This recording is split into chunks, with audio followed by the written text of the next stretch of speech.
Running fans, jumping fans, throwing fans, all around athletics fans. Welcome to Talking in Ovals. How's everybody doing out there on this Monday, August 25th of 2025? Episode number 155 coming at you. Hyatt, what's up, brother? It was a pretty exciting week we had this week Yeah. in track and field. I'm sure we'll get, into some of it, but this sport is a sport that it's just, there's not a day that goes by where you're like, wow, this happened or that happened or some breaking news of some sort. We're in it now. We have Diamond League championships coming up. Then we have Worlds. We're finally here. Championship time. So many things have to be answered. Is Jakob going to run? Is he not going to run? So I'm just pumped up for this next couple weeks of track to kind of finish it off. And I'm also pumped that they're doing Diamond League finals before Worlds this year. That is the first time that's happened. I think it's brilliant, and I'm just pumped. One thing I noticed after, kind of covering the sport for the last 3 years, like doing the interviews and really being more involved is it never stops. And, we knew it didn't like through the coaching side and things like that. But when you're looking at like all the different big pro meets and we're going to finish up with Worlds and we're going to be right in the thick in the middle of XC season. Yep. And getting closely into championship season, and indoor is quite literally around the corner. We're in August. Right, indoor starts December. So it's like, we're right in the middle of it. So it's exciting. We're pumped. We're excited for everyone to be here wherever you are watching from. We always appreciate that, whether it is X, YouTube, Twitch, Facebook, or Kick. Hello to everybody out there. Please give us a follow, all that good stuff that you're supposed to do because you're nice people. And on top of that, if you're listening to this later via podcast form, please make sure that you give us a 5-star rating and let everyone this is the greatest track and field podcast ever. Absolutely. Don't be mad at us, Flow Track, Sidious, Let's Run. We love you guys all as well. But we're excited. So as always, we have our housekeeping stuff to do. But before we do that, I do not want to leave our guest bored and on the side because she is someone who we are going to be pumped to spotlight. So let's bring her in. She is Synclair Savage. She is the women's long jump national champion for NCAA out of the University of Louisville. What's going on, Synclair? Hi. I just want to say too, you have one of the best names for an athlete. Yep. Synclair Savage. Like Synclair Savage. Like she's about to go and get it. She's savage. Like, no, that's awesome. So we appreciate you jumping on. Are you at school? Are you guys back yet? Yeah, so we started school last Monday. We haven't started training yet, but I am. Oh, there you go. So college. This was always crazy. This was always one of my favorite times to be on campus because it's kind of just like the athletes there, and it's just chill, and there's a space for everyone. You don't feel rushed. This was like a really chill time to be back on campus. Yeah, It's when you get to walk around the athletic center and you get to see like the new 7-footers on the basketball team and they're like lanky freshmen, but they're 7 foot forever. And it's like, you may not play, but you're massive. Like, so no, it's always interesting. Like even like me being at Marist, like I have never seen somebody that tall, and we're small D1. Like Dave, you went to Rutgers, you were seeing those bigger people over there. But for me, it's like, I saw my first 7-footer and I'm just like, God, I'm half a man. Like, what is this? Like, it's insane. But yeah, no, that time on campus is an absolute blast. You just get to hang out with the athletes, get to know the other athletes well and things like that because no one else is there. So no, it's really cool. Mm-hmm. So before we jump into talking about you, which we are going to do a whole lot of that, we're going to cover some of our housekeeping things that we always like to do. So as always, Tom Figueroa over Red Arrow Track Club bringing us his PR. So let's slide over here. And over at the St. Joe Invite, we have a male 12th grader, Alex Scott, ran his 5K in 31:49.90. Now, he's a sprinter. I'm going to bring this caveat real quick because people might be looking at, we're in the running community, right? And Synclair, you're normal without the jumping community. We sometimes look at things and we just scoff, right? Because we're not the average human. Like we look at things in track terms. So for us, we're looking at that going 31. Now I asked Coach Figueroa and I was like, hey, I just want to make sure this isn't incorrect. And he goes, no, he's a sprinter just jumping out of his comfort zone. So I just want to give a Applaud him. clap here for the sprinter running a 5K because, I mean, you being an elite jumper knows you do need that sprinting base a little in order to get there. So Exactly. awesome job for Alex Scott there as a senior jumping out and doing that. Mhm. Love that. That Then means that he's focused on his indoor and his spring season. He's doing all that he can to get ready. he's done with cross country. He's ready. He's ready. He's won. He did his penance. It's over. He's So ready. for the ladies over here, we have Grace Lemon and Sasha Hahn. They're both 10th graders. Grace ran a 21.05 and Sasha ran a 29:21.90. So congrats to both of them. And then shift over because this was on a Tuesday night. But then they went under the lights on a Friday night. And over here, and it was called Under Lights. There you go. So we're going to go back to the gentleman real quick. 10th grader Ethan Ferguson running a 17 flat .20. 11th grader Lucas Fretz running an 18:59.40. 9th grader Clark Stevens running a 19:35.20. And then 10th grader Ben Schinbeckler running a 21:39.10. So, gentlemen, congrats. And back to the ladies. We have Grace Lemon doubling back here.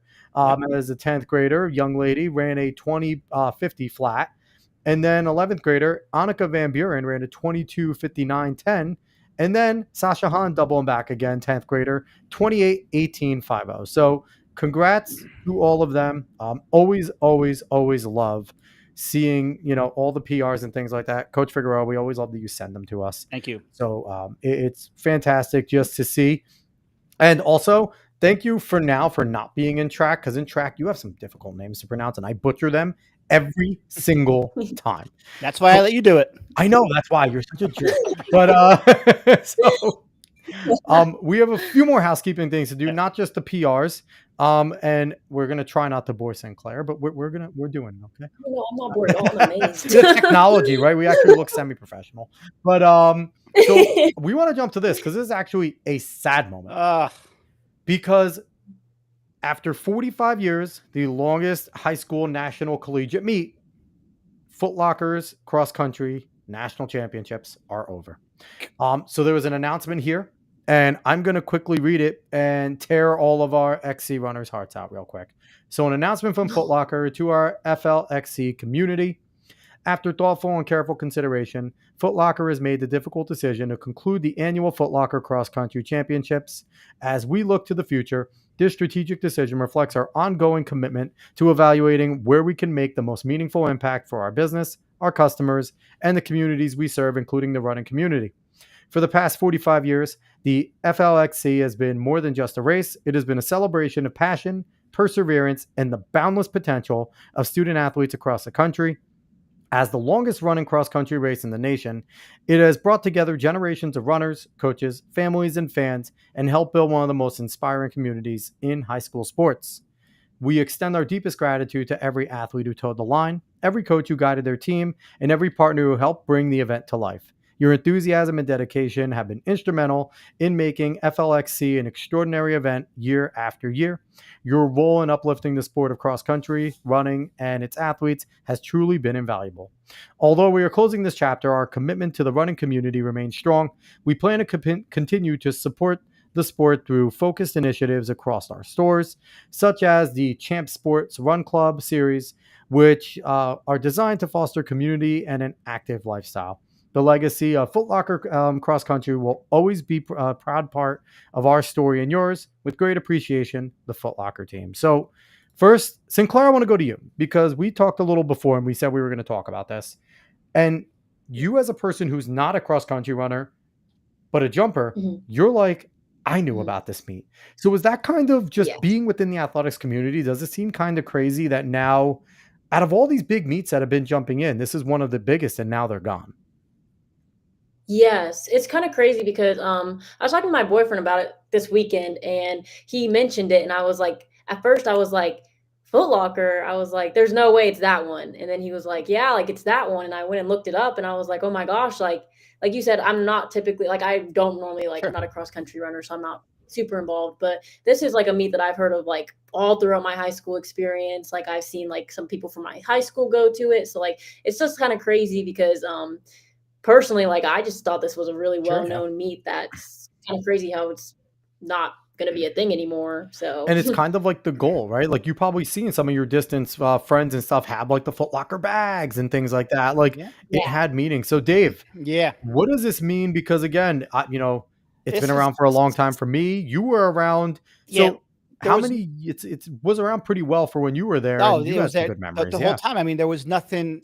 I remember. I mean, I was never good enough to even go to the regional meet. I mean, I probably could have went Nope. and run, but like seeing guys like Steve Slattery and Ian Yeah. Hahn and all these people from the state of New Jersey make it there, like it was amazing to watch them go to the regional meet in Van Cortlandt and then go out to San Diego and run at Balboa Park. Like it was just Yep. the coolest thing. And like the amount of people who have run in that race who have gone on to run pro and to be some of the best runners ever is staggering. So I don't know what they're going to do. I knew that they were in trouble when Dick's Sports bought out Foot Locker. I was like, Yep.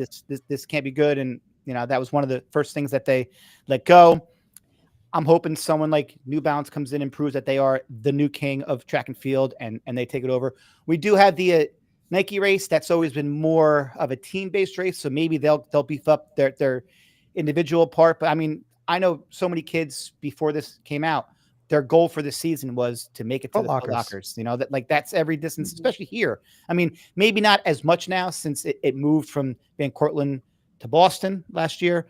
But I mean, that it's sad because like everybody knows what they've run on that course and in that race, and to get top 10 was just everything. It's a sad day. I know there's some kids out there who are bummed. I just remember talking to like Emma Zawatsky, and like that was her whole goal was to make a lot of them. So yeah, no, it's the end of an era. I mean, something will fill its place, right? It always does. Sure. That's just how life works. But I mean, it's fair to acknowledge that this is sad. Does anyone else find it odd that this meet, obviously Grand Slam, the Grand Prix in New York and in LA were all canceled this year? Like, Well, I mean, we're at a point where like the sport seems to be growing bigger than ever, yet all these big meets are just gone. I think there's also a component too, as more money goes into the pocket of the athletes, we're seeing maybe less meets being able to continue to do it because, Puma, Brooks, Which really focusing on these NIL deals. And Yeah. if they're paying these athletes, they only want them to go to the top premium meets, and that's Diamond League. As much important New York and LA were, they weren't diamond level. They were there, they were gold level, but it's like, I mean, it's tough. They're going to want them to run in Eugene. They're going to want them. So we'll see. it stinks because like in our sport, all these meets are being taken away. And then you look at all these other sports and they keep adding games and events. And it's just frustrating as a person who loves this I know sport we're so much. pumping Synclair up with her future right now. as we're sending this nice depressing tone. No, it's sports in a great spot. It's just weird how in the States these things tend to happen that don't happen in the rest of the world with the sport. It is different in that sense. So I'm going to jump into something else before we get going. Our good friends over at let me fix this real quick and then let's share this. Our good friends are hosting the Monmouth Mile again, baby, over at CBA. Hyatt, you're going to be there this Thursday. I will be there. I have a press pass, which is crazy to even think, and I'm going to be there hopefully trying to get some interviews with people, and if not, then just be there to watch an amazing meet. After 155 days, we're finally media. I like after 155 episodes. So, Sinclair, have you ever heard of the Monmouth Mile? I have That's awesome. a couple times. That shows that where are you initially from, kind of high school wise? So I'm from Georgia. So I went to like a smaller private school, like at least like 30-ish minutes outside of Atlanta. So it makes me happy that you heard of a meet in New Jersey and stuff. That means they've been doing great. So we just want to go over real quick. So obviously we have the schedule up here of what's going, but the one thing that they've added, which is awesome, those elite men's and women's 800 meter fields. Yes. That is incredibly exciting. So we're going to share them real quick. And unfortunately, I had to do it this way, so it's awkward looking. But let's see. Let me see if I can make this bigger real quick. Technology, it didn't work well. I don't know what the hell that's doing. Okay, we're not doing that. Okay, you're just going to have to bear with this. Jesus. Okay, so I'll read it off. So for the Monmouth, for the men, we have Garrett O'Toole, Sean Dolan, Isaiah Harris, McInnery, Vincent Crisp, Cass Elliott, Alex Amenkawa, Idose Ibrahim, which is a former guest of ours, One of our guests. Jackson Hoey, Hazem Miawad, and Luke Hauser. So in There's every single a lot of Jersey promise in there. You know, you have Tim McKierney who went to CBA. You know, and you just got. I mean, what a great field you have. Sean Dolan in there. Not a single one of them are slower than 148, and that's a great field for like a non giant big like circuit meet. Like that's awesome. Awesome. And you know, obviously our boy Idose over there having, I think he has the fastest time in the field. Oh no, Isaiah. Him and Isaiah are right there. Yeah. So I'm pumped. I can't wait to watch this race. And equally as fun, the ladies are not to be denied either. Whoa, a lot of Jersey flavor in here. Big field, and it's going to be great. Ajay Wilson, Valerie Tobias, Olivia Baker, Rachel Gearing, McKenna Keegan, Emily Richards, Danny Jones, Allie Wilson, Tegan Shine Becker, Anna Camp Bennett, Hannah Seagrave, Angel Picarillo, Grace Morris, Taya Shelby, Michaela Meyer, and Rachel Walters. A whole field 202 and under, with Ajay obviously coming in with the 155 as the peak time in her big time, but she's run some fast races. So we're looking for a fast race here too. I mean, I would imagine it'd certainly be under 2 minutes. You know, and there's a lot of Jersey pride in that race. You know, you got Ajay, you have Olivia, you have Allie Wilson, who went to Monmouth, so she's back, you know, running at a meet sponsored by her old school. This is gonna be fun. So Sinclair, do you recognize any of these ladies or gentlemen maybe from meets? Because I know some of these individuals were in college not too long ago. Oh yes, especially some big names I'm looking at, and I can those are a lot. That's like a good field for both men and the women. Yeah, there we go. I don't know everybody, but I know. I made it bigger. Ha! Finally, and I love this too. I love the little cross, because that's the beauty of track and field, is that like even though you're in the jumps pit, you're still watching some races, and it's so cool sometimes just to like soak in what's going on. I remember just being a middle distance runner, but like once the clapping gets going for some of the jumps, everyone just stops and is like, if you're going to get a clap, you better do something good, right? Like, even if you're here, your foul better be really good. Like, we want to see something. So that's always a cool thing. I wish like runners could do that. I mean, listen, like, if we got to a line and did that, people would look and just be like, shut up and run. What are you doing? I mean, what's cool here, you know, is that like Ajay Wilson went to high school like 10 minutes, you know, like from, you know, she's from Neptune, the race at Monmouth. It's at CBA, so like, you know, she's probably going to be one of the local favorites. Her or Allie Wilson, Bake. I mean, this is going to be fun. Yeah, no, this is going to be a really exciting part. But we have to go and look at what everyone is coming for, what it is named after, the Monmouth Mile. And God, this is a great field, man. So let's look at some of these names. Our guest of the show, Eric Holt, 351.5, coming off of a, you know, finals of the USAs, and having a ridiculously good semis. We have John Rennie Wicke over there, another 351 guy. You know, both of them, along with Sean McGordy and Ben Allen, are going to be champing at the bit to go and try and break 350. And they're going to run fast. Abe Alvarado, Damian Dilcher, Jack, who won it last year. Yep, Damian Dilcher won last year, and he's from Ocean County. He is a Bricktown guy. He is. And Jack Salisbury and Sinclair, if you're noticing something, he's an encyclopedia for Jersey when it comes to running. It's insane. Okay. We have Camden Gilmore. We have Parker Stokes, Casey Nivelbod, Austin Dahlquist, Shane Cohen, who that 4 minutes is about to be shattered. Shane has been running so freaking fast. Billy Hill and Liam back over here. So field is Jack. It's so good. I hope everyone gets under 4. You know, I mean, Billy Hill's close. You know, he's now running. You know, he's training with Travis over there, and this is gonna be fun. I'm just honored to be there, and you know, thank you to our past guests who thought enough of us to invite me there, and I'm just pumped. So yeah, Sinclair, we're going to do our little brag right here. So on the bottom over here, we have these little sponsors. TR Performance, we had Travis on. He's over there, Travis Mahoney. Outpost is Craig Engels. He's come on. Shore AC, Coach Joe Compagni. So we might as well, I think next year, Dave, we got to pull our money together. We got to be a sponsor next year. Let's do it. I think that's got to happen. So that is our housekeeping. And Sinclair, thanks for bearing with us right there. But, we just wanted to give a shout out to everyone. And we mentioned Diamond League, we mentioned Worlds. Like, it is a crazy, crazy time. So, real quick, are you still a fan of the sport even when you're not into it? Are you someone who ingests a lot of the sport, tries to watch as much of like the jumps as you can?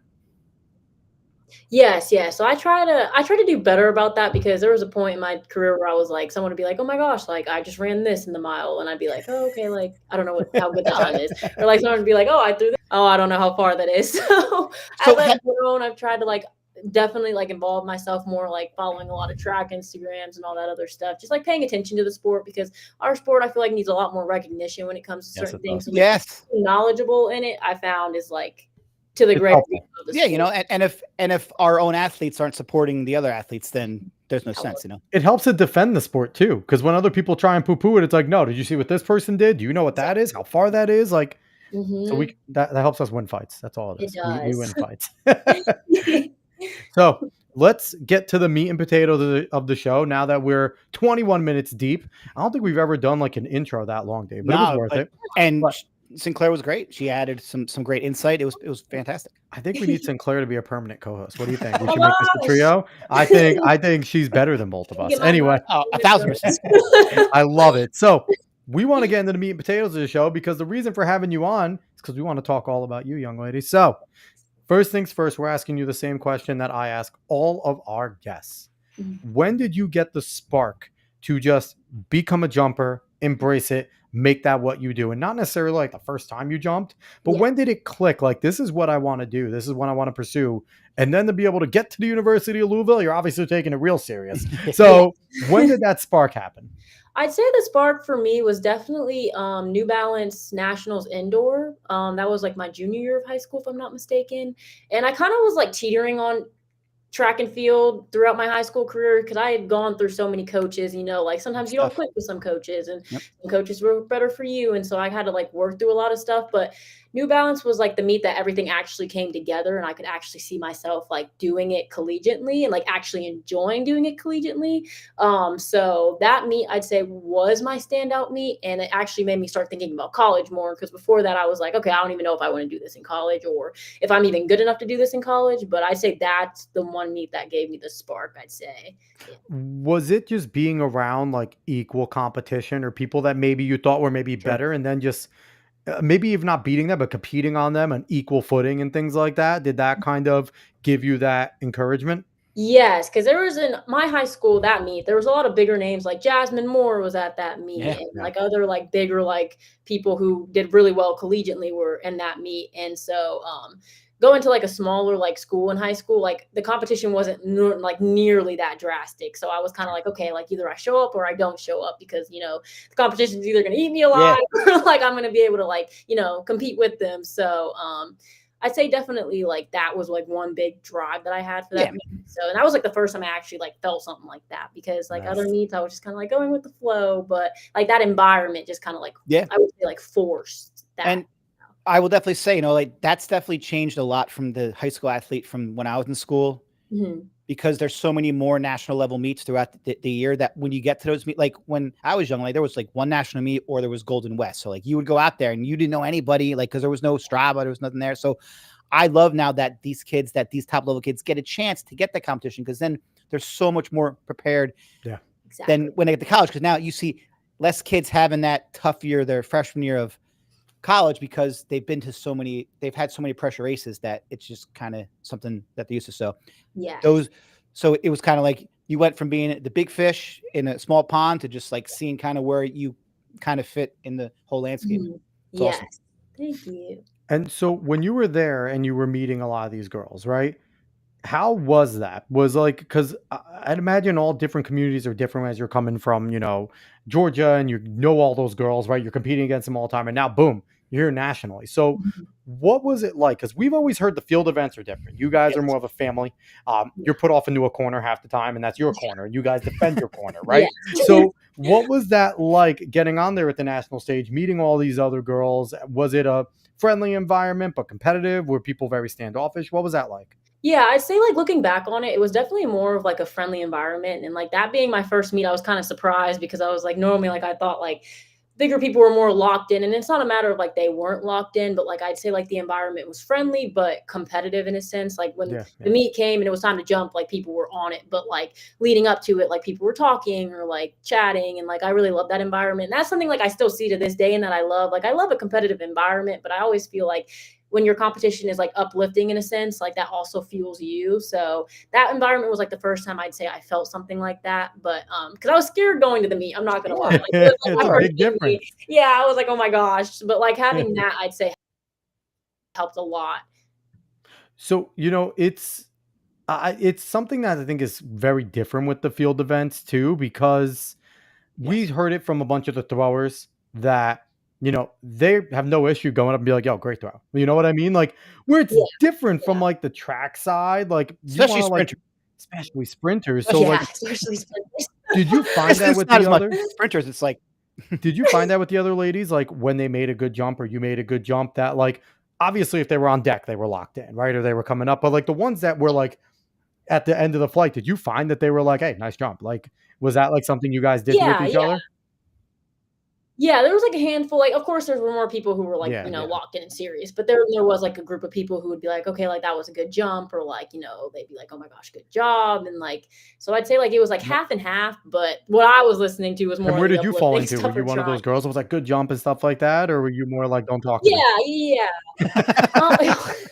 I was more, like, uplifting in a sense because, some people are, like, Yeah, sure. yeah. easier to talk to or, like, you can just see a door, so, like, just trying to be, like, I uplifting was like what it. I was trying to do, trying to, like, read the room, Yeah, know who you essentially. could talk to, know who you can't, right? Like Exactly, exactly. So once you compete at the meet indoors, did that start to open up? Like you said, it kind of made you all in. Did that really start to open up more doors in terms of college and stuff? And what was your whole recruiting process like?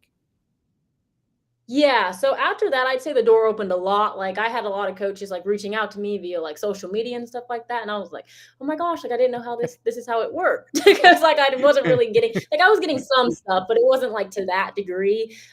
So I definitely say it opened a lot of doors and like changed my mindset. Because like I said, I was at a point where I was like, I don't even know if I want to do this collegiately, and I didn't have like a lot of like information on it because my mom did track in high school, but it was kind of more so back in the day, and like I hadn't really talked to people about like a recruiting process.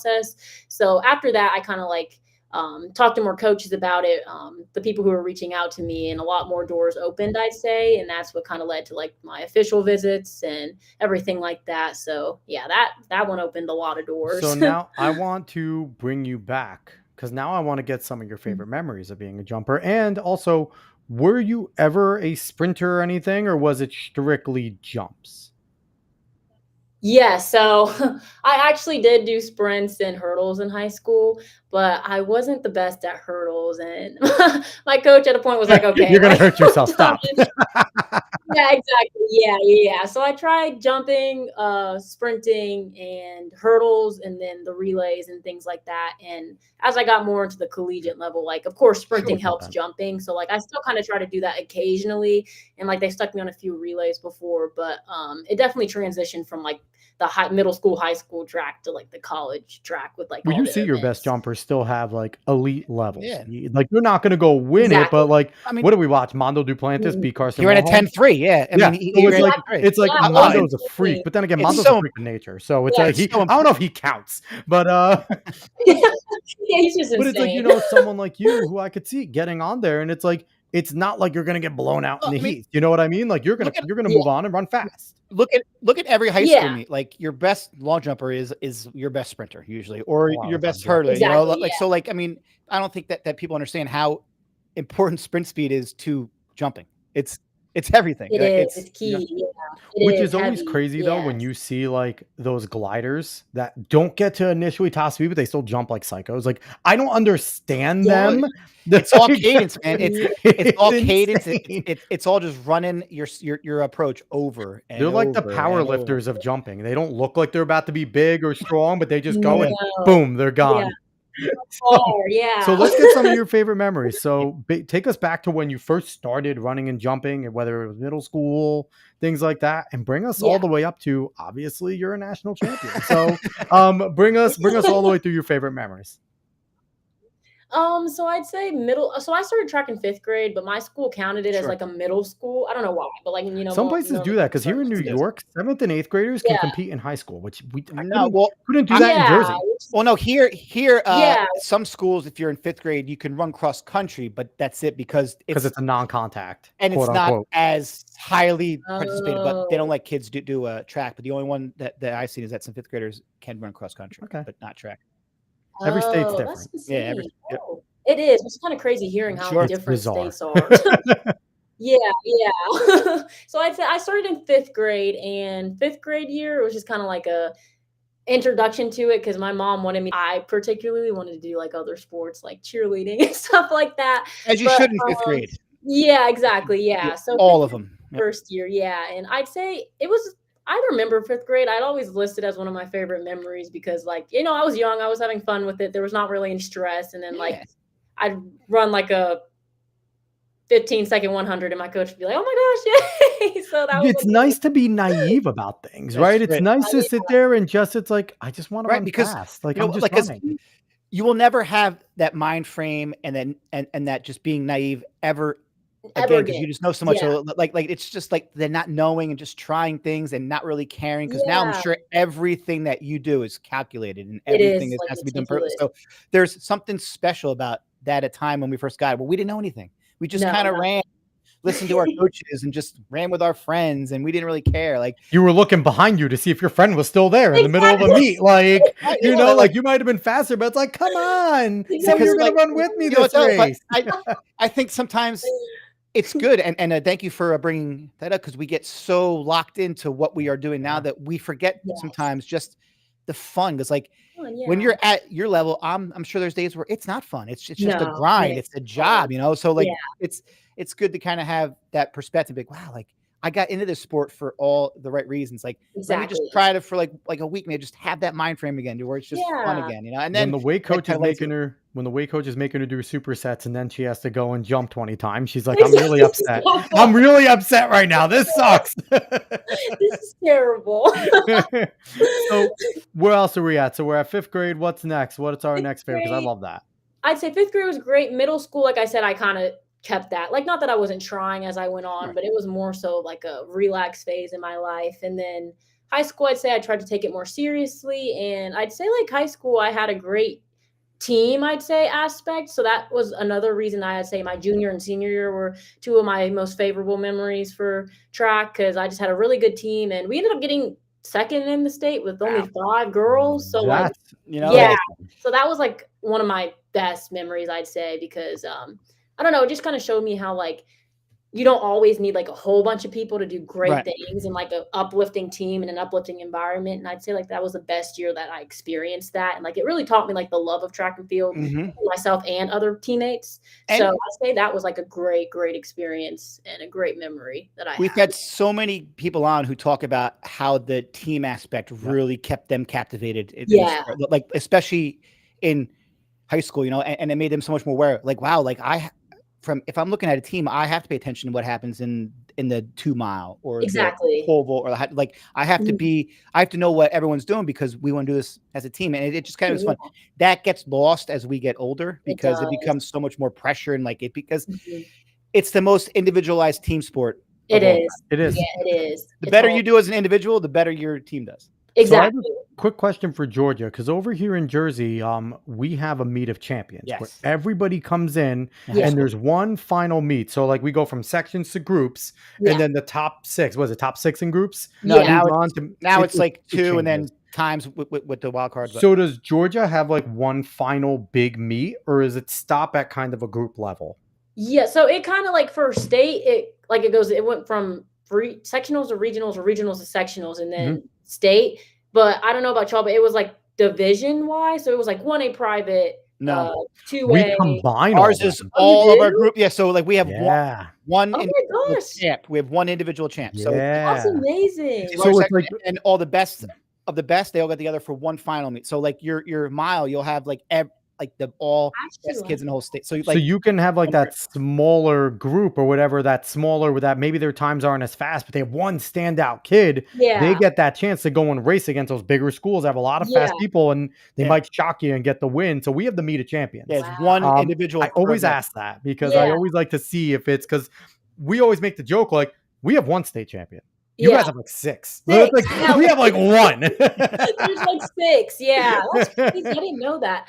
That's yeah, Yeah, 'cause a lot of people ask, they're like, "Well, for Georgia, like, were you a state champ?" And I was like, "Well, yeah, but just of my division. Like, there was yeah. technically like 5, 6 Now other state champions."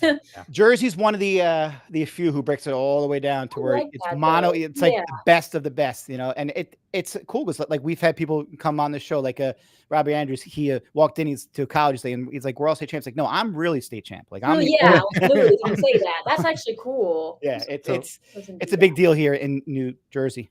So we gotta Yeah, I make like how that. We y'all gotta do that. absolutely make that change. So, I Yeah, mean, I love that you're talking about your memory being like high school and stuff like that. So, where it was in Georgia and things like that, Georgia has a pretty proud track tradition. You guys are yes. one in the South. Obviously, in the South, they have like their track. Florida, Georgia, Texas, like pretty proud. Yeah. Louisiana, like you guys have a lot of good stuff going on over there. What was it like being competitive in Georgia? Did that kind of give you a chip on your shoulder at times? Like, if I'm good in Georgia, I know I could be good anywhere type of deal. Yeah, yeah, and I'd say I mainly felt that, like, for sure during, like, summer track or, like, AAU or USATF meets, I'd say, because that's when you come across, like, the bigger competition, or that's when normally people kinda combine and come together, so I'd say, like, that was something that definitely gave me more confidence in track because, you're competing against Oh bigger yeah. people, like, not like, high school, since it for me, it was smaller, it was kinda like that those meets, like, during the summer definitely gave me, like, the confidence that I needed, like, at first, it was hard, I'm not gonna lie, I got, like, a reality check. This is not easy. It's hard. And it's like I'm not winning every Yeah, meet, like yeah. in the sprints or the jumps. Like I have to actually like work really, really hard against like these other competitors. So I'd say that definitely gave me more of a chip on my shoulder that I tried to carry throughout college and definitely made it a little easier when it came to college competitions. But yeah. So give us a little bit about college. Obviously, this national Yeah. championship last year, we mentioned it a few times. We'll mention it some more, damn it, because you deserve it. But that's a big deal. But is there any other memories you could definitely talk about the Natty? But other memories that you Yeah. had while in college? Because, like we said, you're at Louisville. Louisville is no joke. That is one of the top programs in the country, Mm-mm. and you better come in and be Yeah. bringing it, right? So, give us some of your favorite collegiate memories. Yeah, so, I'd say, like, my freshman year, I always like to start with, like my freshman year, I came from the University of South Carolina, and I would say it, like, I struggled. Like, for me, my freshman year was not in, like, what I imagined that it would be, and I kinda just, had to, like, reevaluate and, like, gain the confidence back, like, coming Mhm. here, and, this environment was great and everything, and I think that, like, also is one thing that led to this success and, like, the favorite memories that I have, like, throughout my college career. I'd say definitely, when I first came here my sophomore year, winning ACC's outdoor and long jump was like the first like moment where I was like, "Oh my gosh, I finally got my joy back for this sport." Like it was something where I could actually see like the talent that I was like trying to work so hard to get back, and like the love for the sport that I was working so hard to get back. Because it was really like a struggle at first, I'd say for me. Um, and then of course, placing indoor and outdoor. The next year, I think it was for long jump was definitely like insane to me because I never could imagine. Like I always saw people like carrying NCAA trophies, and I was like, oh my gosh, like that's insane, like that's amazing. So like actually like reaching that goal, like those two goals were something that like I still like think about every day. So I'd say those are like the three big ones that I have like throughout my I college love that. career. I love it. Oh, Dave, you're muted. Unmute yourself, Sorry. Dave. So I have a question. Like you said, like you spend your whole career in college chasing that one Mhm. thing, and then Yeah. it happens. How does that change Yes. your mind frame, or does it like do you still have that same like I have to keep doing what I was doing? Because now, as national champ, you have options. Like you have options now. Yes. So like, kind of what is your future plans, and did that change kind of your mindset? Being like, wow, like I got the ultimate goal. Like, how do you keep going Yeah. after that? Is Yeah, yeah. So definitely accomplishing that is like something that like I wouldn't say particularly I had a Right. goal. Like I thought like when I was in the meet, I was like, okay, like, yeah, but it was something that like I saw and was like, that's like a huge accomplishment and that's amazing because literally like the top of the top people do that.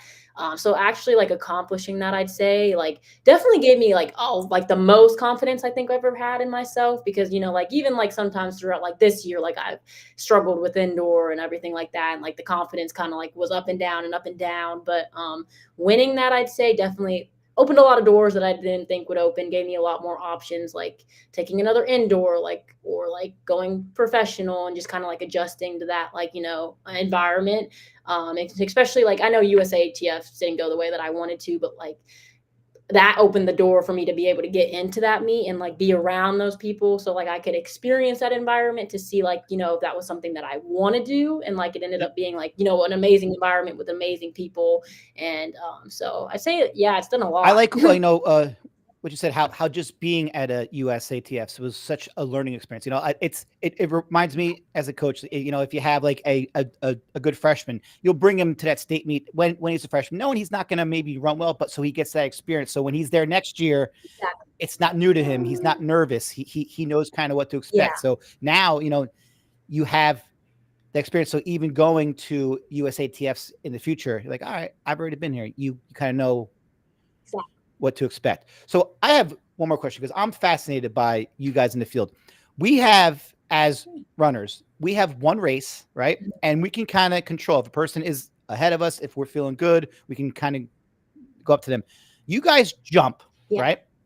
And then have to watch everybody else jump, not being able to control any of it. You have no control of what are the nerves? Because I like we get nervous and then we race and it's done. Like, what is it like watching everybody else jump and like knowing, especially if you're leading and then someone else, like, how do you guys keep your just nerves to like, or is it just like you're really going crazy? You just look calm on the outside type thing.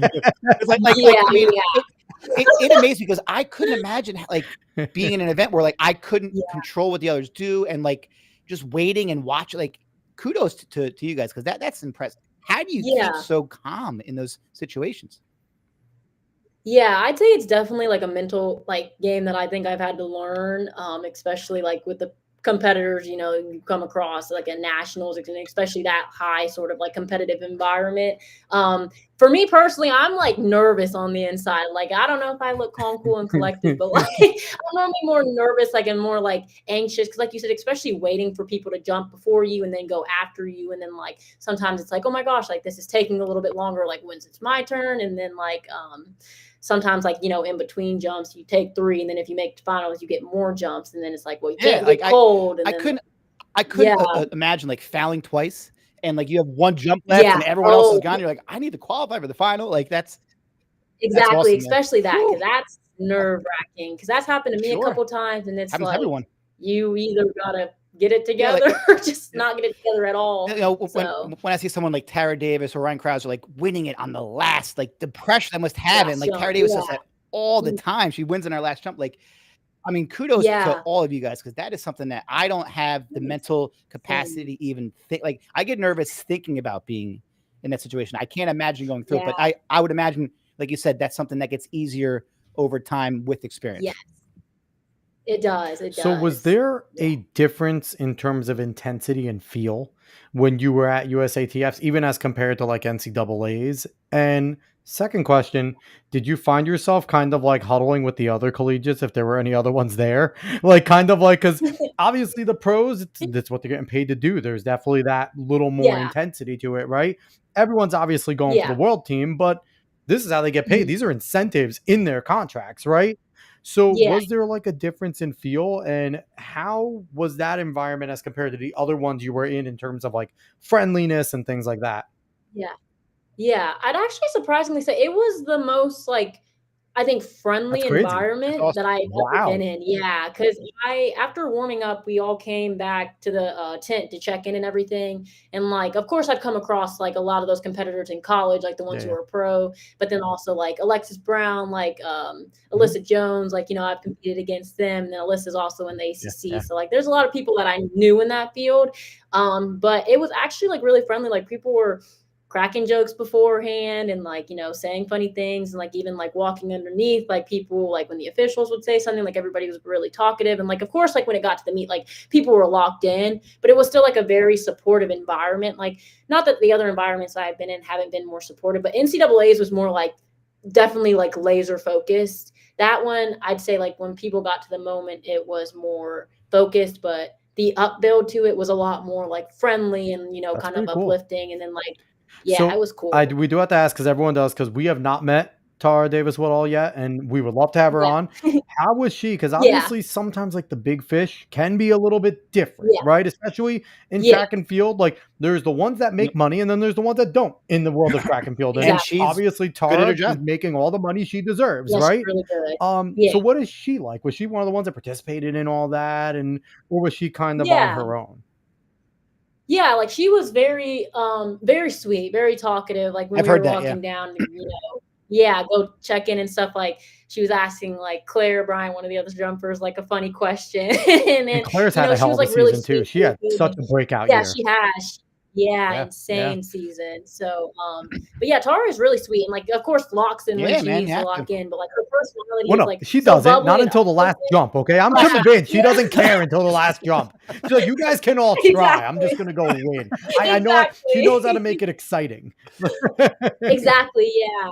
Yeah. So she definitely helps like the energy of the competition, awesome. I'd say. So can you learn things from someone like her? Like she gets the whole crowd into it. Like, so like that has to be just like cool to like be there. Cause like everyone's clapping with her, like she's the big dog now. So it's so cool to hear that she's so like inviting and nice. She is, yeah. That makes me smile. So I have a question here. Is there a rule for when you can't ask for the big clap? Like, if you're not like, if you're like, would you get looked at weird if you're someone that it's like, yo, you're gonna finish 8th? Don't do that. Like, is there like a rule there? Like, you have to be someone who possibly like knows they can win in order to ask. Like, do people get the side eye if they do it and they like don't jump great? Like, what is like, what is there like an unwritten rule of jumping with that? I'd say there's no rule for it. Like you could get looked at sideways, but like people still do it anyways. Like I remember at nationals, like for instance, like my second to last jump, I was gonna start the clap, but the thing is like the 100-meter dash, or no, the 200-meter dash was about to start, so it was like dead quiet. And that would have been so disrespectful. I don't care about you guys. Let's go. I told my coach, I was like, this is the one. Like, this is when I'm clapping. And he was like, okay, like, let's go. And then, like, I get on the line and it's like dead quiet on the runway. And I'm just like, I look at my coach and he looks at me and I kind of just stand there and I'm like, and he looks at me and I'm like, and then I just like the gun goes off and then I just start running. So like, it was the gun for you too. You're like, why couldn't this be the 10K? Nobody cares about the 10K start. Like they have a 6.2 mile run. They don't care if their start is great. Like, oh my god, that's actually a great story. Listen, one of the greatest things that I ever saw was when I first started coaching. We had a freshman. He was like 5 foot 88 pounds distance runner. Wow. Yeah. Well, like one of our long jumpers didn't show up. He was like, I'll do it. He was jumping like 8 feet, 10 feet, clapping every time, clapping on the thing. Everyone's clapping for him. It was like he had no business clapping. He had no business jumping. He didn't know how to jump. He was like 10 feet before the board. But it was that kid had moxie, and that kid's gonna go far, man. He's like, hey, he's like, I'm gonna do this event. I'm gonna make everyone watch me. Yeah, might as well. That is so good. Jump 9 feet. It was awesome. So I want to jump into, because Dave alluded to kind of like the mental aspect, right? But, we talked about it a bunch from a running perspective, how important it is mental. But again, Dave and I were not in the field. We were never explosive enough to do that. And that takes a ton of explosion to do what you guys do, especially. So what is that mental side for you? And kind of not even on the track as well, like talk about that, but also you're also a student athlete, right? So like, there's that. You're dealing with books, you're dealing with relationships, whether it's significant other or friendships and team stuff. So what goes into like you and keeping your mental side good in order to be ready to compete at all times? Yeah. So for me, I think I've had to learn to like mainly focus on like myself, and like I'm not in control of all of my situations, because a lot of times like my freshman year and like growing throughout college, like I'm like, okay, I need to hit this mark, then like I need to do this now, like I need to do everything that my coaches say and all this other stuff. And I feel like I've struggled more like the harder I try, if that makes sense. Like I've Yeah. struggled a lot Oh yeah. more. Oh yeah.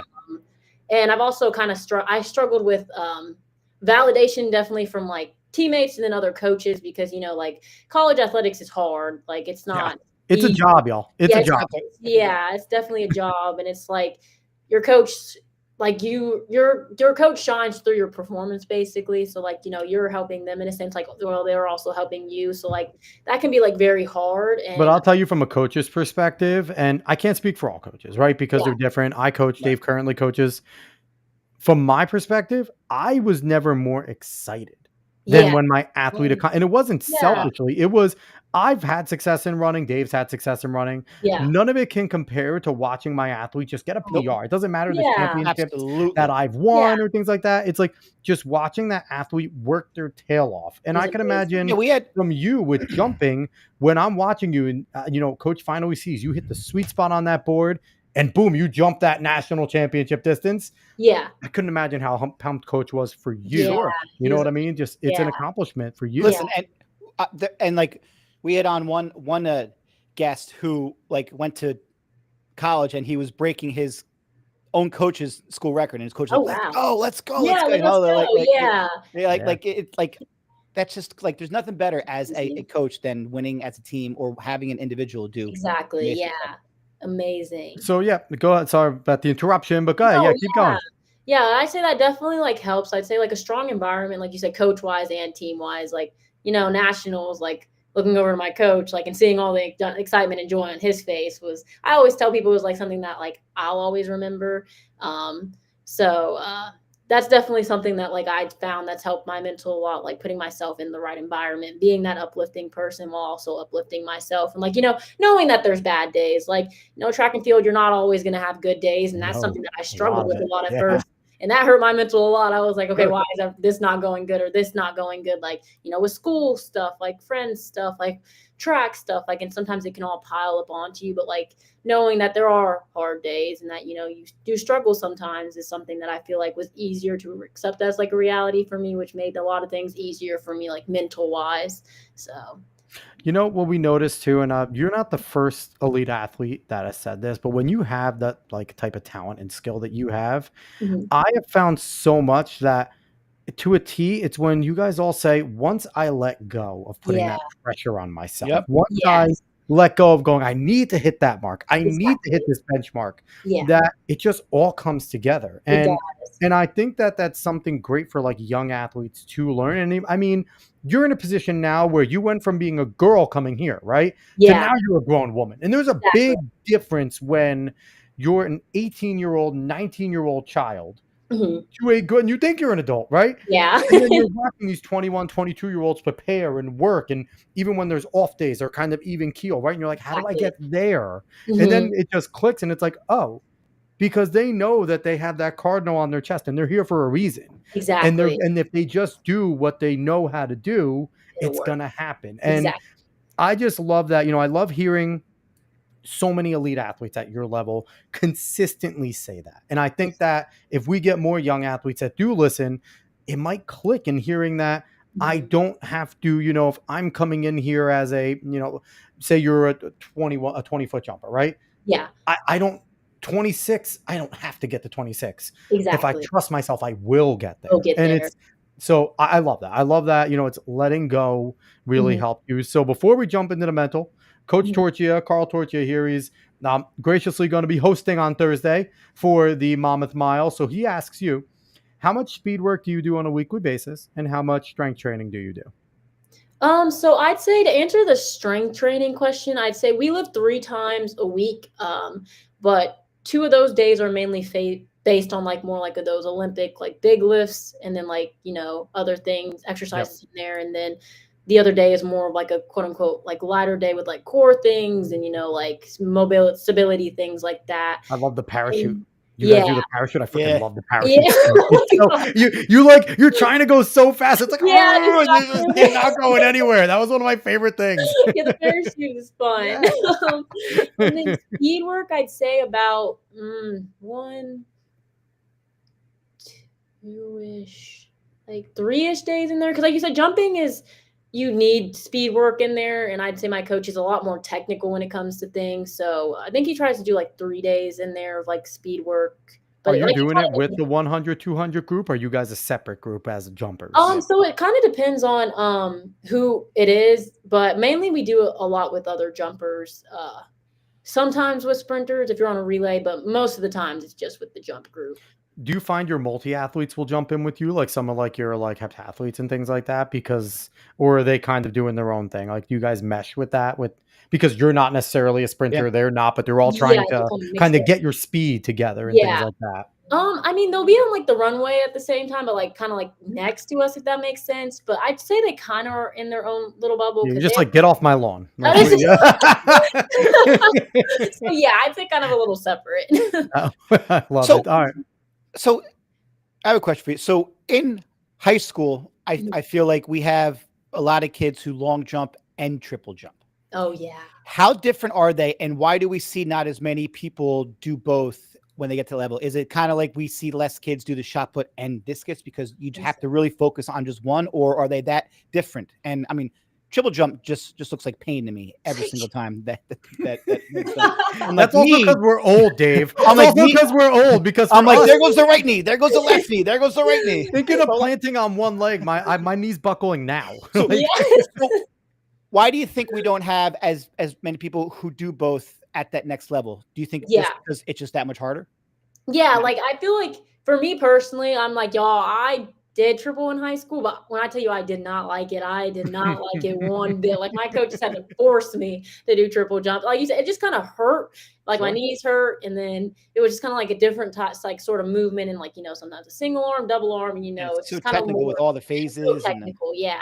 So I'd say a lot of times, like in college, like don't get me wrong, like you have those doublers, like a Jasmine Moore, or like multis that can double, but it's more taxing on your body. I'd say. I think that's why sometimes you don't particularly see as much. Like normally somebody's more, but like better at long or better at triple. I mean, think about it. Like when you're at that level and you're that good, like Mhm. you can't almost have time. Like you can't spend half of the time doing one event, half the other Exactly. when everyone else is training for that one event. Like it almost puts you back. That's It what does, yeah. Yeah, Yeah. but so it's fascinating how like you can get away with being super talented in high school, but as you go up, you really have to specialize and choose one. Exactly, yeah. I honestly want to know who really thought that putting a hop, skip, and a jump in the actual track competition was a good idea. Okay, it's That just was a you, that phrase. was We you. don't need that. No, But no. Shout out to all the triple jumpers. Like, Heck yeah, man. it's fun to watch. A good triple It jumper is. too. And Oh, I feel it's the like best. the reason why it's hard is because when you're coming onto the board, like you guys aren't stamping, but you're trying to be accurate, right? With Exactly. force. Yeah. With triple jumpers, you're Boom. trying to float those Float. phases, right? Yeah. So it's a very different mentality of hit Mhm. the board and explode as Mhm. opposed to float, now hit and go. Like Exactly. I'd imagine it's a different mindset and It is, attitude it of is. how you want to do it. So Yes. That's why I listen, a lot of people struggle with like, well, if you come into triple too fast, like it's not going to work. Like triple isn't like as fast as like, a build up as long jump. Like long jump is normally like sprint through the board. Like triple jump, if you sprint, I will put triple jump and pole vault as they're just crazy. Like technically they're insane. They're yeah, just very technical. they Very have to be technical. two of the hardest. Yes, I agree. And now we need a triple pole vault where they have to hop and skip with the pole, then plant. There we go. Now let's combine them. Let's get weird here. Mondo would still go 20 feet. He would still, Probably, yes. probably. He definitely would. So, Sinclair, I actually thought about this a little earlier. Now I'm bringing it up here. We have heard in the running side, especially the distance, super shoes have taken over, right? It's a big deal. Has there been technical advancements on the jumping side that we kind of have a blind spot to as runners in terms of like shoe advancement that maybe is giving other athletes edges that other athletes don't have, or advancements in the type of like spikes you guys use? Because again, we've heard all about super shoes in our distance running world, right? And that's been such a big deal. But on your side, has there been that many advancements, or has it kind of stayed status quo in terms of the shoes and things like that? Yeah, I definitely say I think it stayed more status quo. Like, but I did hear that like there was some like Nike triple jump shoe that they were kind of iffy about, if I'm not mistaken. Because like when they checked our spikes at I think it was regionals. The lady looked at my Adidas and she was like, well, are these the Nike triple jump ones? And I was like, no, they're Adidas. But They're like, clearly even before, Adidas. yeah, I was like, even before that, that was like one thing I heard. But other than that, I don't. So are you guys allowed to have like the carbon plated like they have, or would that be like too much spring? Because that's one of the things about the carbon, like the Yeah, shoes, the super shoes, they do give that extra Oh, pop and bounce. Yeah, spring and cushion. Dave, yeah, you ran in them. I've never ran in them, but I'd yeah, imagine as a jumper, if you have that, You're they amazing, yeah. give man. you extra It would bounce. bounce. Yeah, it would bounce. So I I felt could like I was 20 imagine that. again. It was crazy. Yeah. But so, it's actually nice to hear that there's some purity to Yeah. that side of the sport, that it's still staying with it. So So I have questions. So it was about a year ago. We were on the podcast and we read this, what I thought as a non-jumper distance person was the most ridiculous thing I ever read about new rules that were coming to the long jump. How Yeah. you could just run and there's no board. You just jump from anywhere. To me, as a person who's on a distance side, who's watched to me, the most important skill is being able to time your run to jump off Yeah. of the board. Like that's anybody can just run and jump, but part of the skill of being great at your event is getting your rundown and your approach. What do you think if this rule? I haven't heard much about it since I know then. they So were I don't, experimenting with I don't it. know if it's 100%, but like, what does a person who's in the sport think of this? And am I wrong to think it's silly?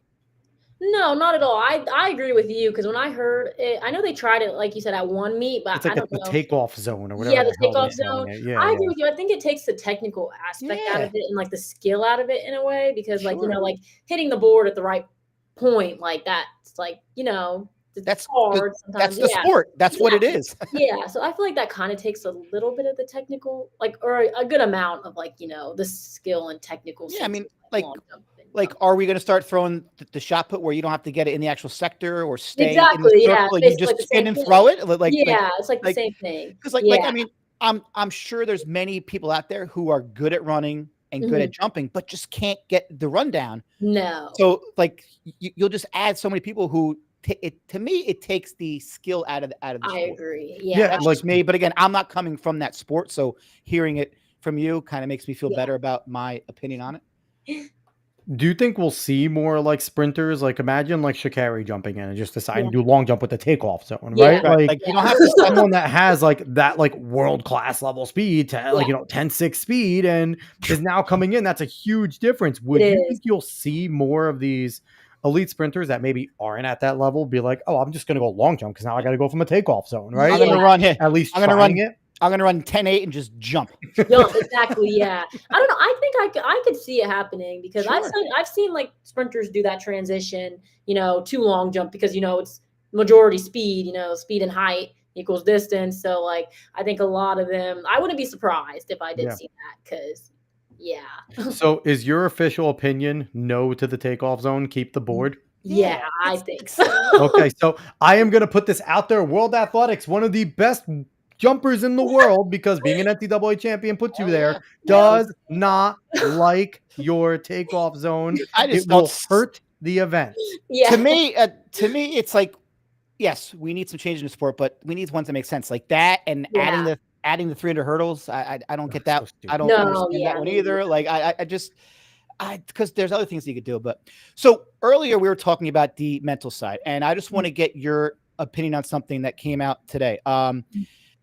In the USA trials, there was a 16-year-old Cooper Ludenkaus who got second in the 800-meter, ran a 142, which is monster. Insane. mind-boggling. Well, he came out today that he's going pro. my He's gosh. gonna forfeit high school. He was this might be, I don't know how many people that we've had who've gone pro after their sophomore year of high school. Well, So he had a 3-second jump I know, from the 4 semis seconds. to the final. 4 Yeah, seconds. From, you're right, that's 3, yeah, I mean, insane for an yeah, 800. He went from and- 145 to 142. Wow. Yeah, in one a So- day. so in the sport where we are now, I don't blame him because in this sport you need to get paid when you can, whether you're 16, you're 30, whatever. Yeah. I get that, but I'm just trying to put myself as a high school sophomore who's 16 going pro. Like we talked about mental and pressure. What I mean, maybe this kid is just a freak and he doesn't feel it because what he did was absolutely mind. But like, can you imagine if you were 16, like, and you were going pro? Like this reminds me of when from New Jersey we had Sydney who ran in the Olympics at 16. But like, but this kid's even higher than that. Like 142 is like Mon- he had, if he runs his PR, he has a chance to get top 5 at World as a 16-year-old, like as a sophomore. So like, wild. what do you like? I at 16 would not have had. I wouldn't have the mental ability now at 47. But I couldn't imagine. Like, what do you like? How do you think you would handle that situation? Hold on one second. Synclair, you're not allowed to shake your head because you're going to be at that level like as of next year. Like you're going to be that. You're not allowed to shake your head. No. but you're not 16. I mean, like it's true. Someone like you, like you're not flying under the radar or anything. But this kid's like that's all that. Like he's going to be him, and like I thought Quincy's handled it well. Like, what do you think of like the fact that we have all these younger kids who are competing at this level? Do you think it's good, or do you? Again, I'm torn. I understand why he's doing it. I wish he did too. I wish there was money for him later on, and he could get all of his development. But to me, running in high school, what is that going to do for exactly? Yeah, I'm just curious, like what you feel about a 16-year-old going pro. Yeah, I personally, I love to see it. Like, I love to see all these young athletes, like, Quincy, him, Melanie Dodgett. She was like on my old track team or something, like club track team that she runs for now. And like, it's amazing. But I'd say like the main thing I see the most that people struggle with is like the uplifting side of younger athletes, I say, because like sometimes I go on Instagram or something like that, and like there's the uplifting comments of people being like, oh my gosh, that's amazing. And then like there's the other side where like, that's crazy. People are just hating, and it's like, okay, well, this athlete is doing like insane things. Like they're young, but like they're doing insane things. And like, I feel like a lot of times, like you see a lot of people doubting them more. And like, I feel like as a 16-year-old, like having that uplifting environment and having an uplifting family, not necessarily looking more so to a social media aspect. What I do like is that he's going to stay in high school. And that's good. That's good. He's going to keep training with his high school coach. So the all of his daily things will kind of be in the same, which is nice, But like, I mean, I don't care what you say, and it stinks for the kid. Those pros are going to be gunning for him. Yeah, they are. Hey, who's this kid making all this money? He's, and unfortunately, I think going pro says in this sport, you need to strike while the iron's hot. Who knows what'll happen in 2 years? Like this might be his only chance to get paid and to make a career, which is it's just I don't know. It's crazy to me that we're talking about this, but kudos to Cooper, kudos to his coaches, kudos to his team. I mean, fascinating, and I wish him the best. I remember Alan Webb when he ran 3 in high school. It was. I mean, he ended up getting the American record, running 3:46. His career might not have been as long as he wanted, but he still showed up. And with that pressure, it's very hard. It's hard. It is hard. So here's a plea that I'm going to put out real quick to Donovan Brazier and to Bryce Hoppel. You're all wearing Team USA along with Cooper. Protect this kid. Run with him. All 3 of you guys get to the finals if you can. Because who did we talk to the other day when I talked about we should be working together as countrymen and countrywomen in these races. We shouldn't be looking at it as I'm still a pro and I'm trying. I get it. You're going to get your incentive, but what we saw the African nations do so well in the distance races with your Kenyans and Ethiopians where they would just work together and they would block out Bernard Lagat, who was an American. So it's like, look at Vernon Norwood last year. What he did with Quincy was amazing. Oh Quincy led off. He held him under his knee, and he's the one who handed Quincy the gold medal for the 4x4. You were a part of this. Like I hope. I mean, it seems like a Bryce and Donovan are good dudes, especially Donovan's been through so much himself. I'm sure they're not the kind of guys. Hey kid, I'm sure they're going to focus on what they have to do, but I'm sure they'll be, hey kid, like warm ups over here, I just hope they take him under his wing. This kid's 16 going to Tokyo. He has no idea. Like it's kudos, man. It's awesome. It's awesome. So, last thing that I want to jump in and ask you, and this is going to kind of correspond with 2 things. So number 1, we talked about plenty of times how, it's difficult facing a pro prospect in the sport, right? And you're staring at that right in the face right now. Yes. You have your indoor eligibility, but then you're more than damn likely going to be a pro, right? Especially if you want to, right? Like, so you're going to be someone that's going to obviously qualify for basically all the pro circuit races. What would you change about our sport in order to get more casual fans involved, to get, future pros like yourself paid and make it so that it's not just the 1%, that it's at least everyone's getting a livable wage where, you could sit there and look and go, okay, I know I'm going to have money to live, pay my coach, Yeah. do this, and not have to worry about anything else, right? I Yeah. should still be okay. Yeah. So what would you do to change that about the sport? And also, what would you do to get more fans to kind of notice the jumps? Because Dave kind of talked about it a little, and I think we have to flip a little, because Dave was like, and nothing against you, Dave, but during Diamond League, we should be able to just go to the field events, and that's our like sideshow. But what should we do in order to make the jumps and throws and, your field events front and center? Because you guys do some awesome, freakish athletic things there. Yeah. So what would you change to bring more eyes? And Yeah. what would you kind of try to do to get more of us sitting there and looking and going, okay, Synclair Savage is on the jumps. I know I want to tune in and see what the other ladies are doing to try and compete with her. Yeah. I'd say it's kind of like hard nowadays because, track and field is, it's kind of crazy to me because the Olympics is like one of the most watched like sporting events, and track and field is literally like a huge part of that. And then like, comes to other track and field meets and things like that, like they're not as viewed, I'd say. And for me personally, just getting more like viewership and things like that. Like, I know it's hard. It's harder to say, easier said than done. Yeah. But I feel like there needs to be just more of a change with like all around athletes in track and field. Cause like you said, most of the times it's normally like the 1%ers or like the people that are always at the top.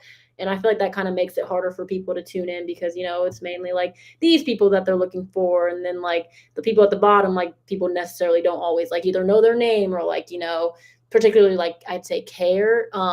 So just more recognition all around, I'd say, is something that I would love to see differently. But, I don't know, that's kind of hard because you can't like force somebody to watch something. Yeah, you can. Oh, yeah. Yeah, you can. You better watch. Yeah, just more stuff like that. And then the field events, I'd say, I feel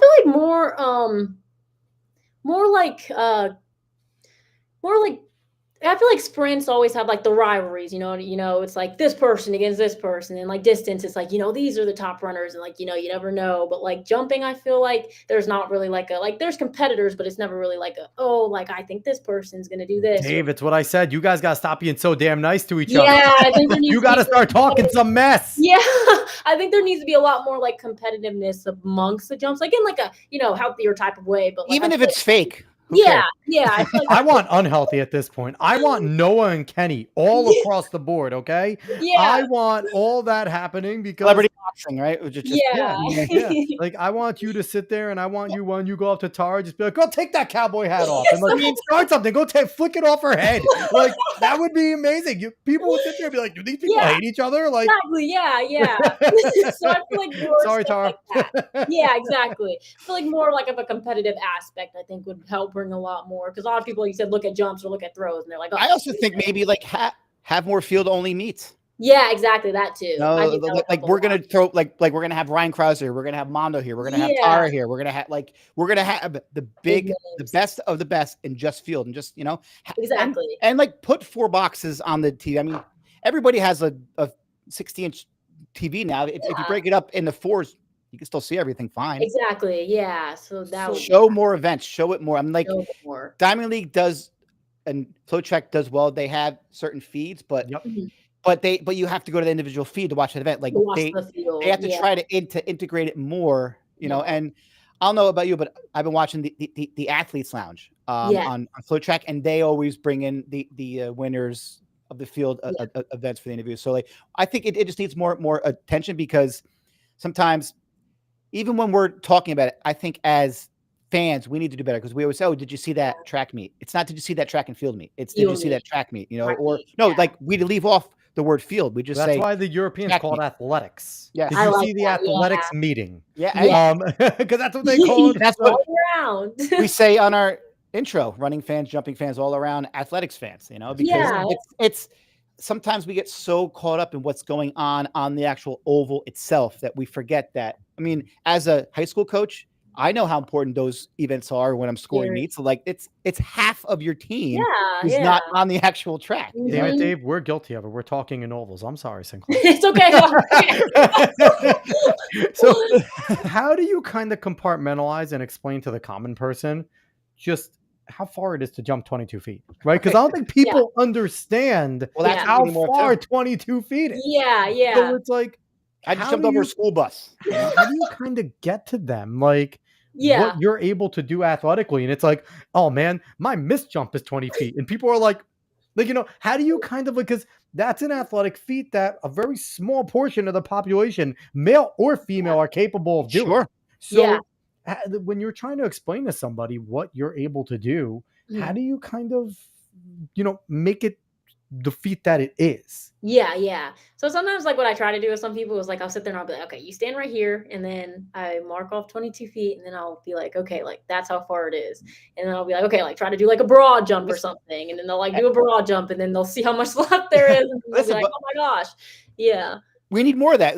Like Alex and I always say, you need to have like Ryan Krauser in the middle of town square saying boom and like throwing it, and then having other people try and throw the shot and be like you'll see how far it is. Or go like I always say, go to your bowling alley, pick up a 16-pound bowling ball, see how far you can throw that, because that's how much that shot put weighs. You need to break it down in the layman's term and show them. I have a great idea. Sinclair, Yeah. I want you to do this, and I want you to go make a lot of money doing this. You could steal it, okay? Okay. Go to a beach. Okay. Bring runways. Okay. The makeshift runways. Okay. And just do a bunch of them. Bring some other good jumpers. Okay. And really comb out the sand. And you guys jump and show them how it is, and have people go and be able to jump on those runways. Kind of like because it's a massive sand pit. Kind of like rake it out, and they make the ready-made runways. Listen, just bring like 8 of them. Get some guys, get some girls, some of the top jumpers, and just go and do it at the beach. And one of the biggest competitions events here in New Jersey is the beach pole vault they have every year. Yeah. They bring out runways, they bring out pits, and they jump on the beach. Ludwig has been and there, like people from the boardwalk watch, and you always have those people who might have had a few too many cocktails. I could do that. And then they get out there. I mean, listen, Nick Simmons has made a killing doing these kinds of videos. But make it a serious competition, though, Sinclair. What I would do is I would make it a serious competition. Yeah. Where you go in there and there's things, but also let the layman's come in and just jump as well. Do both. Listen, it's you can travel to beaches, travel around all the coast. Yeah, because they're always busy in the summer, so you're gonna have people, and then film it, and then people will just want to watch people make fools of themselves. True. That's what people love to do, is watch people. Yeah.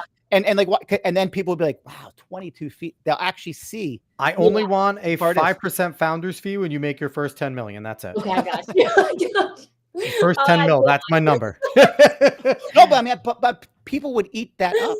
They would. That's the world that we live in now, which is unfortunate that you have to do that. And people don't realize, like, because people say 20 feet, people are like, I could jump that. I'm like, no, you can't. And it's like, no, you can't. But you know what though? Like, I'm only partially kidding, because like I like to do this to you guys, but do you realize that you're Synclair Savage now? Like, you're not just a jumper at Louisville anymore. Yeah. You're a national champion. Yep. So you go to Adidas and say, hey, Adidas, I want to put my name on this. How do we make this work? One of your athletes. Yeah. Let's do this. Mm-hmm. I mean, you might have something there. Do the Synclair Savage long jump, and call Claire, call Tara, see if they would, any of them would, and get the guys out there. And I think that'd be fun. Yeah. And I think you could, and you want to try and make the sport bigger? Yeah. Just let a bunch of like Dave said, let a bunch of frat bros sit there and be like, oh, I could do that. And then like they're over there jumping 15 feet, right? Yeah. To show, and that brings more recognition of it. So there you go. That's and I'm a Jersey Shore guy. If I would love to see that. Like, tell you something that the whole thing is huge every year. So many people come and watch it. Sinclair, I want you to have it. I don't want a listener to take it. So go and do this. Yeah. I got you. I gotta work fast. You maybe not, because we'll see how many people listen. Maybe you got some time. Maybe. But see, I'm full of great ideas. I'm just terrible at executing them. See, I give everyone. Oh yeah, because I was just right, and because the thing is, you don't need a pit. You have a built-in pit. Just bring some rakes. Bring some people that know how to really rake it. Bring some officials. Make it real, so that World Athletics can recognize if you go and jump like a big time thing, and you'll have it. You do you go, you take one jump, put out a mark, and say, "Go ahead, guys." You'll have people. You're going to be paying $5 a jump, guaranteed. especially in like Mm. Seaside Heights. I'm- Oh, absolutely. And then you Yeah, just get people that definitely- one kid that was like a state champion, and he's just like, boom, 23, and you're just like, damn it, where'd you come from? It's a No, dang here's it. what you do. You need to screen all of them, because if they're just like, hey, I've jumped 23, be like, jump last. Don't ruin my competition. Yeah, go You can go not last. first, yeah. Like, don't do that Yeah. early. At the front. So, You'd have everyone Sinclair, getting steps. You'd have chalk everywhere. This is my mark. This is your mark. I mean, you could do that. You could sit there and then there's the education part of it, right? Like, Yeah. if you have somebody that jumps Yeah. decently well with no steps, that's when you Well- could take them and be like, hey, this is what you could do if you had training. Or you just Yeah, give him exactly. like an 8-foot wide board and just say, you ain't found. Take off. No takeoff zones, Dave. No, just to prove that we do. But no, but the pro jumpers have to do it right and have to get steps. But anyone else can just have the takeout zone. The takeoff zone. That could be good. But Sinclair, thank you so much for coming on. This was an fantastic. absolute blast. Thank you for having me. Thank you. I've I'm enjoyed happy it. you did. Thank you. So Thanks. once again, she is Synclair Savage. She is the women's long jump national champion collegiately, competing at a University of Louisville, and is going to be another person that's a feather in our cap, Dave, that when we're watching her going and just like raking up victories on like the pro circuit, we're gonna be like, Sinclair is one of ours. Listen, every guest that I watch compete on TV It's is so like cool. it's like one of my own athletes. It's like I have such Yeah. pride just because we get to meet you guys as people, and Yeah. we have not met one Yeah. person in this sport. Like everyone's just so gracious and humble, Yeah. and you just like it's there's a common goal that everybody just wants this sport to be as great as we all know that it is, and to everyone to just see that's why we don't go over like stats, and we want to hear people's stories. We want to hear about you because Yeah. we want to know what makes these athletes so tremendous, and you're right up there with anyone, you know, like because. And just to show you guys as humans that you do struggle with mental things. You do get hurt. You're not robots. You're human beings, you know. And so just to see that personal aspect, that's all that we want, so that people can love you guys like we do, and can root for you guys like we do. I can't wait to next year to turn on to me and watch you jump and watch like it's a person that I've coached for 4 years in high school. It gives us a reason to watch the field feeds like more, because I didn't know as many people like before. It's like I knew Claire, I knew Tara, but now I knew Ryan Krauser, I knew Mondo, Ryan Krauser, Kovacs, but it's like now like we know like Justin Stafford, who does the hammer, Tanner Berg, Jordan Geist, Geist, and you know we've Emma had all Bruckner. Elena Bruckner. Casper We've Williamson, had all these individuals on, and you know, it's really cool. And I have to say, like, Dave, you know, your girls are a little bit older. They have their interests and things like that. My girls are 7 and 5. So one of the coolest things is when I have my daughters and we have a meet on, and I'm sitting there going, look, this girl was on Daddy's show. And they're like, oh, she's awesome. So now you're 100% going to be one of those athletes that I'm going to be like, hey, watch Sinclair. She was on my show. When I tell you, they get locked into that and they start cheering. Like, I am pumped. And it's great to give my daughter such a role model that like you ladies that work so hard and things like that. And it means more because it's girls watching girls do badass things. So they absolutely love it. And Coach Carl Torchia coming in, this got to be the name of your event, Talking in Sand. Talking in Sand. I love it. I love it. Thank you, Coach.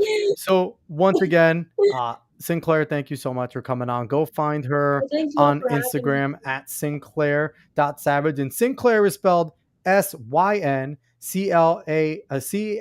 I can't even read. But it's not to be confused because we had Sinclair Johnson on the show not too long ago. S-I-N.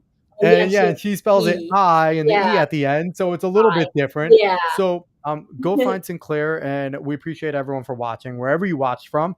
Make sure you give us that follow, all that good stuff. And if you're listening again later via podcast form, 5 stars is all you're allowed to give, or otherwise we're going to force you to go to Sinclair's event where the dunce cap, as you can't jump very far if you don't give us 5 stars. Okay. And we will make her out jump you and embarrass you. Exactly. Anyway, thank you so much everyone for watching. We'll be back next week with another great show. So long, y'all.